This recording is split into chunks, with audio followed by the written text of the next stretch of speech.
સરયુ નદીમાં સ્નાન કરવાથી પુણ્ય કેમ નથી મળતું?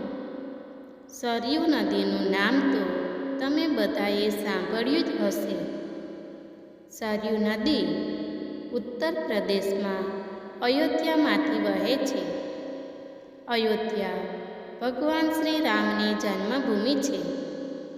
અયોધ્યાની ભૂમિને ફળદ્રુપ બનાવવામાં અને ભગવાનની શ્રી રામની સાક્ષી બનાવવામાં સરયુ નદીનું વિશેષ યોગદાન છે. અયોધ્યાને સરયુ નદીનું આશીર્વાદ છે, જે હવે એક મુખ્ય પ્રવાસન સ્થળ તરીકે ઉભરી આવે છે અને પવિત્ર ભૂમિ તરીકે આદરણીય છે.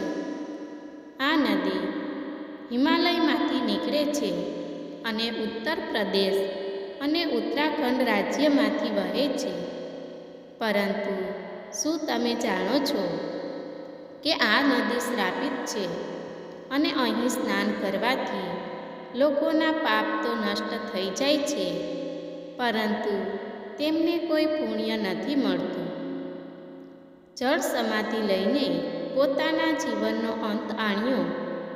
પૌરાણિક કથાઓ અનુસાર ભગવાન શ્રી રામે સરયુ નદીમાં જળ સમાધિ લઈને પોતાના જીવનનો અંત આણ્યો હતો, જેના કારણે ભગવાન ભોલેનાથ સરયુ નદી પર ખૂબ જ ક્રોધિત થયા અને તેમણે સરયુ નદીને શ્રાપ આપ્યો કે તેનું પાણી મંદિરમાં અર્પણ કરવા માટે ઉપયોગમાં લેવામાં આવશે નહીં અને તેનું પાણી પૂજામાં પણ ઉપયોગમાં લેવામાં આવશે નહીં.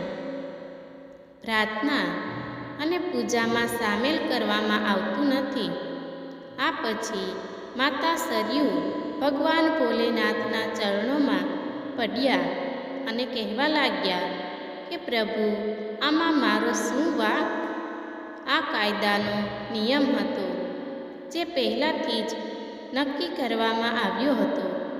આમાં હું શું કરી શકું? માતા સરયુની આખરી વિનંતી પર ભગવાન ભોલેનાથે માતા સરયુને કહ્યું કે હું મારો શ્રાપ પાછો લઈ શકતો નથી, પણ શક્ય છે કે તમારા પાણીમાં સ્નાન કરવાથી લોકોના પાપ ધોવાઈ જશે, પણ તમારું પાણી પૂજાપાઠ અને મંદિરોમાં વપરાશ કરવામાં આવશે અને ન તો કોઈને કોઈ ઇનામ મળશે. ત્યારથી સરયુ નદીના પાણીને પ્રાર્થના અને પૂજામાં સામેલ કરવામાં આવતું નથી. હાલમાં પણ સરયુ નદી પર સંપૂર્ણ શ્રાપ લાગુ. તમને જણાવી દઈએ કે હાલમાં પણ સરયુ નદી પર સંપૂર્ણ શ્રાપ લાગુ છે. જ્યાં પણ યજ્ઞ કરવામાં આવે છે તેના માટે 7 નદીઓનું પાણી લાવવામાં આવે છે. સરયુ એ 7 નદીઓમાં સામેલ નથી જેમાંથી પાણી લાવવામાં આવે છે. શાપિત હોવાને કારણે સરયુ નદીના કિનારે કુંભ કે અર્ધકુંભ જેવી કોઈ ઘટનાનું આયોજન કરવામાં આવતું નથી. અમારો આ વિડીયો પસંદ આવે તો લાઈક, શેર, સબસ્ક્રાઈબ કરવાનું ભૂલશો નહીં. ધન્યવાદ મિત્રો.